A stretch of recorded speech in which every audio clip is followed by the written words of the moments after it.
Hey Nindie fans, Tom here and welcome to our review of Children of Morta for the Nintendo Switch.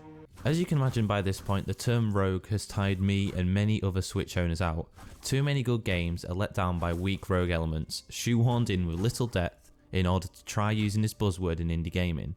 Fortunately, Children of Morta provides possibly the best use of rogue gameplay on the Switch, mainly because it rarely uses it at all. Instead, it focuses on an incredibly heartfelt journey. The story revolves around the Bergson family, protectors of Mount Morta. The corruption has turned this once peaceful mountain into one full of evil monsters. Your goal is simple: collect the seeds of life and free your home from this dreaded corruption before it overtakes everything you know. Remarkably, for a rogue game, the story is a major part of the gameplay, so much so I would definitely consider Children of Morta a story-driven game. The story is provided to the player via an outstanding narration which echoes through cutscenes and gameplay alike, bringing the family to life incredibly well. Given to the Bergsons by Rhea herself, the sanctuary was a gateway to the mysterious lands around the mountain. Margaret pointed to the huge crystal at the center of the den, revealing their next task. Now the Bergsons are a rather talented family, in the art of war that is. In total, 6 members of the family are playable and they all possess totally unique playstyles. From the heavy-handed hammer of Joey to the nimble bow of Linda, each is balanced to produce 6 fairly strong experiences. Children of Morta presents the relationships between them mainly through interrun cutscenes. For example, we come to learn how Uncle Ben, the blacksmith of the family, lost his love years before the game takes place. This makes the later revelation of his son's return even more heartwarming to the player. Children of Morta nails the dynamic of a family under duress. We see conflict between parents, the worry of a mother scared to see her young daughter harness her powers, and even the doubts of a father who has the weight of his family on his shoulders. Never have I seen a game which focuses on rogue gameplay employ such deep narrative. The best character though, of course it is little Riker, the wolf cub you rescue and nurse back to health early in the game. Who doesn't love a good little doggo? I think there exist some issues in the combat which I will discuss, but overall it is tuned fantastically well. Each character is unique and you will quickly find a favourite dependent on how you play. For me, I adored using Linda and definitely mained her in my playthrough. At the same time though, I don't think other characters were boring to play with, I just preferred her playstyle. All 6 characters have a main weapon and 2 unlockable abilities, which are a defensive ability as well as a special attack. You also get access to a rage mode with ZL with each character, essentially increasing their effectiveness in various ways. For example, Linda is able to shoot her bow quicker, allowing you to dispatch enemies quicker. Children of Morta ensures you will use all 6 characters by applying something called corruption fatigue if you use a member of the family too often consecutively. This lowers the health of a particular character, and thus while you can continue to use them, it is more effective to choose another until they recover. Aside from this, using different members and leveling them up unlocks family-wide benefits, so variety is key to success here. However, the ranged characters are not only fewer, 2 of the 6 being ranged, but more effective than their counterparts. This is especially prevalent with bosses who often punish players for being too close to the action. This inevitably led to me slightly neglecting some of the melee characters, in particular Joey, who despite being awesome in concept, is sluggish and hard to come effective with in my opinion. Overall, there isn't a major gap in the power level of each character, but I found it hard to ignore once I got a feel for the game and my own style of play. Aside from character specific upgrades, you can upgrade the whole family in between runs with the Book of Rhea and Ben's workshop. In the workshop you can buff things such as HP, attacking power and movement speed, all physical and character based improvements of course. And the Book of Rhea focuses on other mechanics, for example increasing the Morph drop rate, Morph being the in-game currency of Children of Morta, increased experience rates and more powerful obelisk effects within the dungeons. How you spend your Morph on these upgrades is entirely the choice of you the player. I for one focused initially on buffing damage and health, and the only limit is how quickly you unlock the different types of upgrades. You're relatively free to go and explore how you choose here.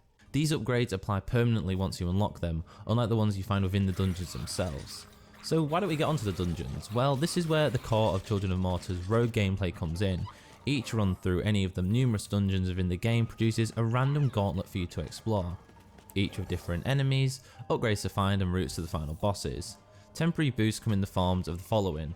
There are 5 in total and let's talk about them. Divine Graces are a temporary power up that you pick up during each run. They give you a passive ability and you can hold multiple of these at once. They can be found in event rooms, chests, or can be bought from the shopkeeper once you unlock him in one of the game's side quests. Divine relics, unlike graces, are active but act in similar ways. You can only hold one at a time, and they tend to have a much more defined and powerful effect. You must activate them, and most will work to either protect you or act as an offensive powerhouse. Charms are another form of power up which can buff a player in various ways or drop items for them to use. I saw charms as fairly similar to graces, but they just have one activation rather than being constantly present throughout your whole dungeon run. Runes are unique as they are specialist for each character and have a direct effect on the weapons or abilities of a specific family member. For example, Linda can find and use the Vortex Shot, which pulls enemies towards the centre of his area of effect. Unlike the other power-ups discussed, runes will eventually run out and have a fixed duration before they break. And finally we have obelisks, which are features that can be found in all the dungeons. When activated, they provide a temporary bonus which lasts a fixed amount of time. After this, they cannot be reactivated, but the effects are very powerful. The story itself is also expanded in the dungeon runs through small character interactions and quests, which often branch from run to run. Remember that cute little wolf we met earlier? Well, you meet him in the dungeon, scoop him up, take him home, and then the next time you delve back underground, you have to find some herbs to heal him so he can be a healthy little pupper again. You get these side quests at a fairly decent pace, and so most of your time in a dungeon will consist of you having small side objectives to achieve alongside your main ones. Don't expect JRPG levels of side quests here, they are really just small additional tidbits, but I value them for what they were. Another side quest allows you to unlock the shopkeeper, who will then reward your bravery by making you pay him for things, which isn't exactly a reward, but what can we expect? We're in a tough situation here. Now, some people will inevitably see the grind factor of Children of Morta and dismiss it instantly, and yes, it does have a grind to it at times, but unlike other games I've played, I wasn't bothered by it at any point. In essence, I think it comes down to the gameplay designs, mainly the fact that you have to constantly switch characters, and that this actually has a purpose rather than just stalling your progress. When I failed against a boss, I simply went in again with a piece of newfound knowledge, perhaps a new character and a new set of buffs, and tried again. Often I failed, but I kept going, and eventually I was rewarded for this effort. Although I didn't feel I was irritated by this failure. You won't beat dungeons for the first time, but Children of Morta make sure that's okay.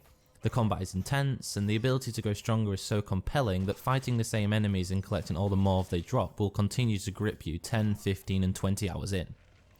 We're getting to the end here. Well, the beginning of the end, and one more thing I want to mention is the Switch performance, and don't worry, I can see you're already getting a little bit tense over there.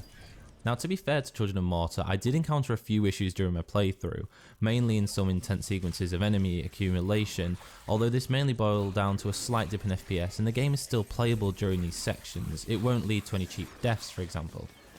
Aside from this though, and some minor loading issues at times, I can't really fault the game. It runs incredibly well on the Switch. And visually, it is no doubt the best looking pixel game I've ever played. The environments in particular are stunning. I applaud Dead Mage for providing a refreshing use of pixel art in such a saturated era. It really is a spectacle. Even the character models express personality in ways I haven't seen before from pixel art games. As an overall product, the presentation is simply outstanding. Children of Morta is a deserved Golden Heart winner and is an indie worthy of any Switch owner's library.